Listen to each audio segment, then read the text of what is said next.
The games are never short on drama. Welcome to WatchMojo.com, and today we're counting down our picks for the top 10 Olympic controversies. In other words, doped athletes are protected by the anti-doping agency of Russia rather than suspended. For this list, we're taking a look at the most notorious instances of cheating, violence, and political maneuvering from both the Summer and Winter Games, all of which generated worldwide discussion and debate. Until today, she was thought to be a virtual shoo-in for the Olympics.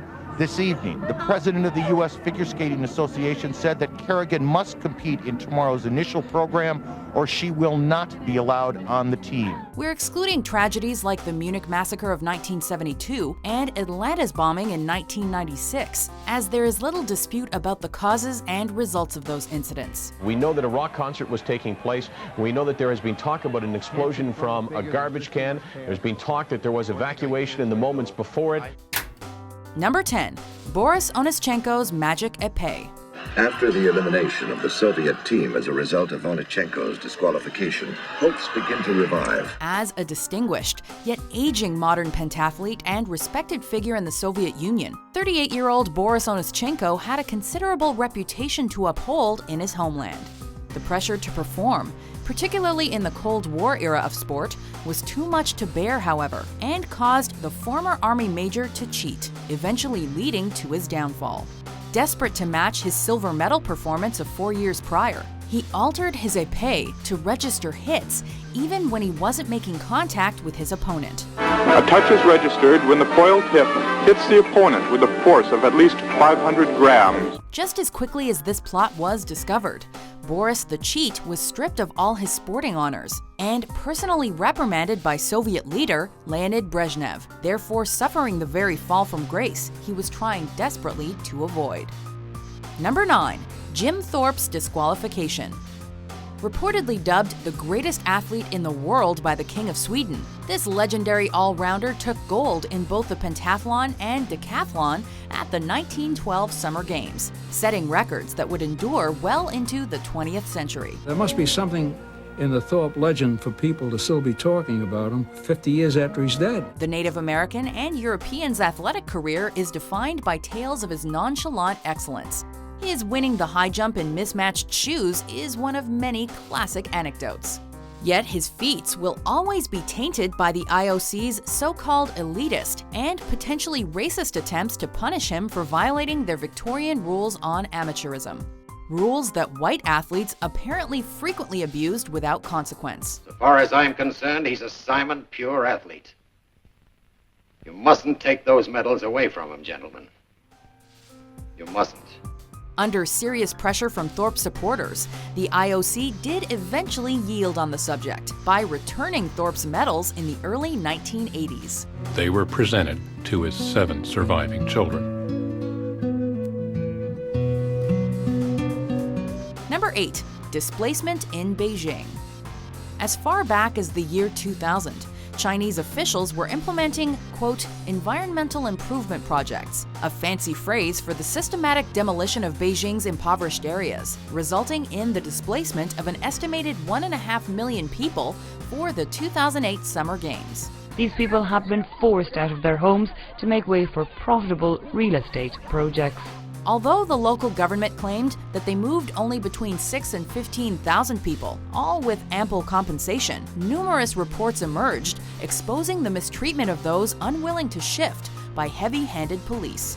Beijing's floating population, consisting of rural migrants, the homeless, and other so-called second-class citizens, were most at risk from this purported social cleansing, as the government took the opportunity to further marginalize these people.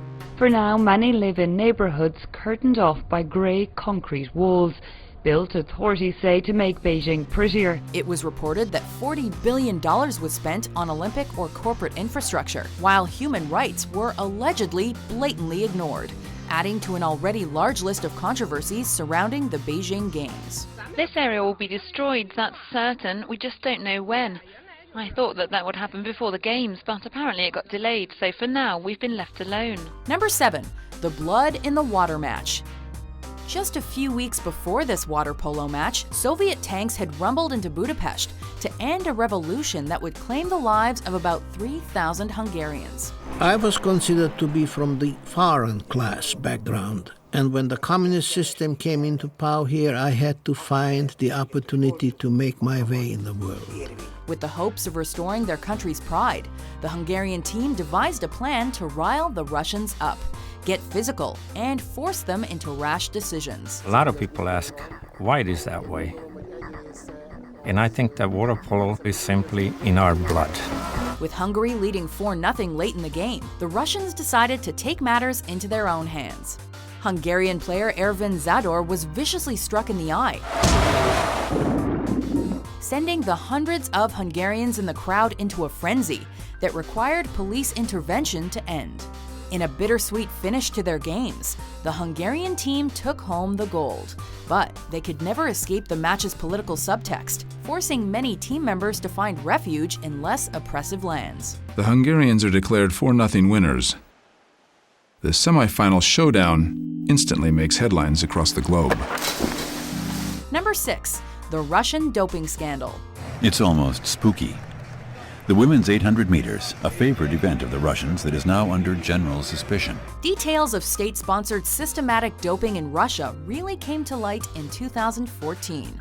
But they were dramatically expanded upon when a former Russian anti-doping official, Grigory Rodchenkov, provided an insider's look into a conspiracy that forced him to flee to the US in fear for his life. According to Rodchenkov, he would feed the athletes these banned substances via alcohol. Exploiting the increased access granted by their hosting of the Games, competitors in Sochi in 2014 were allowed to dope without consequence, while their tainted urine samples were exchanged for clean ones in covert operations carried out by Rodchenkov and other shady experts. It's a fact that we cannot prove doping among athletes through our evaluation, but we do have an indication of how widespread doping is. He claimed that at least 15 medal winners from the 2014 Winter Olympics might be implicated. As a result of these elaborate, supposedly Kremlin-sanctioned schemes, Russia was indefinitely suspended from world sports events, and many of its athletes may miss the 2016 Summer Olympics in Rio. But pressure is building to make Russia's sanctions stick much longer. Number 5. Ben Johnson doping. For Canadians, a classic where were you moment.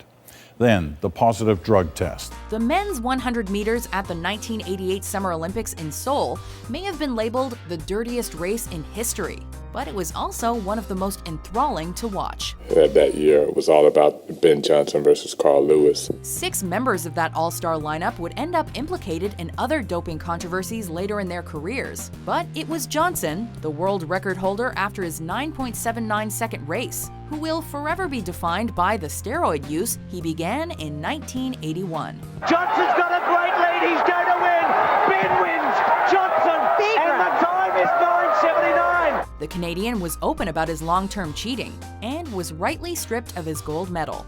Yet to this day, he is irked to be the only one punished when the other athletes also failed drug tests. Come and run after me, Ben. I'm right here. He's even made conspiratorial claims, declaring that the IOC only selectively cracks down on the pervasive doping culture in athletics.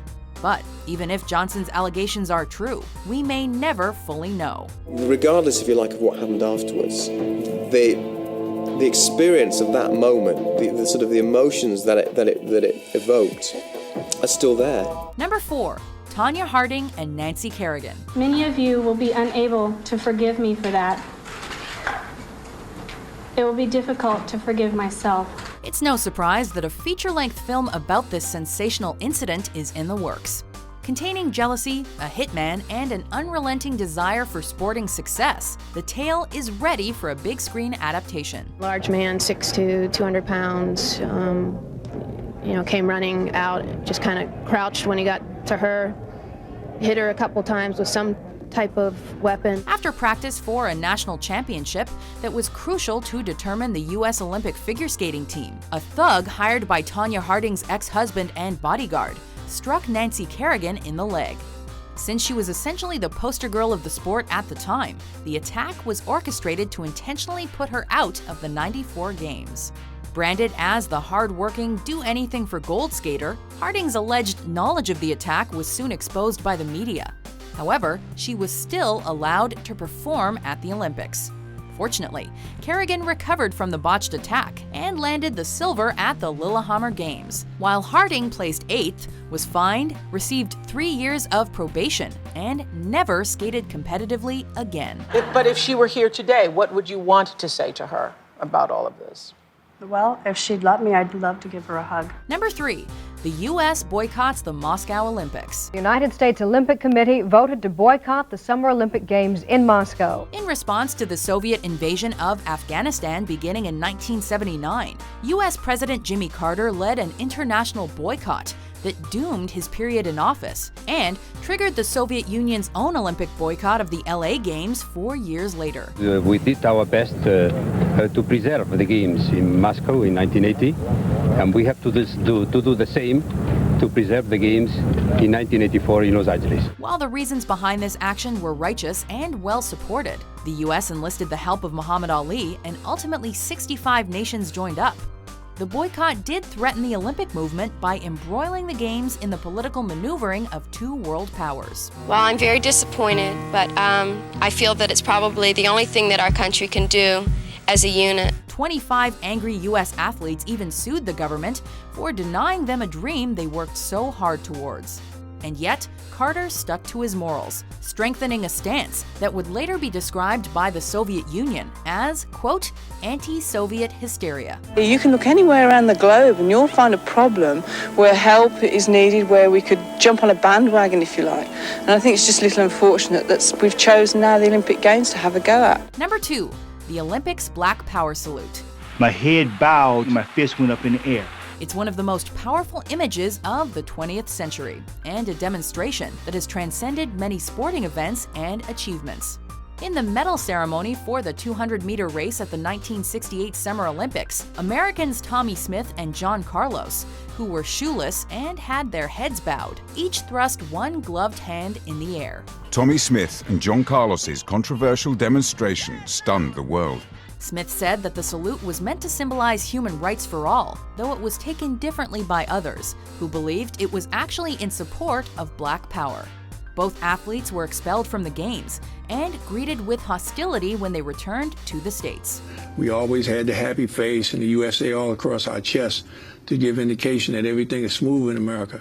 But in fact, it wasn't smooth. However, despite the fact that they lived in a climate where it was potentially dangerous to be openly critical of the establishment, they stood by the political statement, claiming it was their moral obligation to sacrifice their individual reputations to send a message to the millions watching at home. A lot of black people generally were better off 10, 15, 20 years down the line because they made that stance. Before we unveil our top pick, here are some honorable mentions. We eventually came to know that through an Italian wiretap, an Uzbeki thug enlisted the help of a French skating official to favor the Russian pair over the Canadians at an American Olympics. Accusations that Salt Lake City had bribed some IOC members with cash, gifts, possibly even the services of prostitutes, so it could get the 2002 Games. United States winning their 8th consecutive gold medal. This place has gone crazy. And the world champion O'Courta then, and this is the danger, and Decker's down. Oh, the world champion and one of the favorites is now flat out on the infield.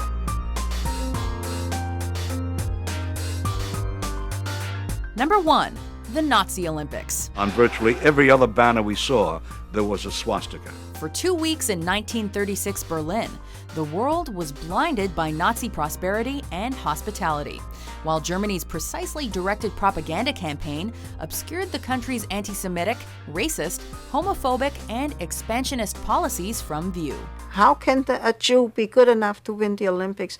That I would have had to be afraid for my life, I'm sure. Numerous nations that would go on to form the Allied powers were present for every carefully manufactured demonstration of fervent German pride, while arguments stating that participation in the Games would be tantamount to an endorsement of fascism went unheard. And so, despite mentions of a potential boycott, the Games went on as planned. Medals were even won by some Jewish and black athletes, but it was Hitler who truly prospered. The Reich Chancellor managed to turn the Games into an advertising campaign for his administration, with some asserting that he successfully manipulated European powers into a complacency that would allow the Nazi regime to spread across Europe in the years to come. Everybody knew early on exactly the kind of regime Nazi Germany was, so much so that for the first time in the history of the modern Olympic Games, there was talk about boycotting these games. Do you agree with our list? What infamous Olympic moments do you think were the most controversial? As for 7-year-old young Epee, she reportedly says that she's just honoured to have had a role in the opening ceremony in the first place. For more sporting top 10s published every day, be sure to subscribe to WatchMojo.com. Brazilian government health workers are investigating more than 4,000 suspected microcephaly cases that might be linked to Zika.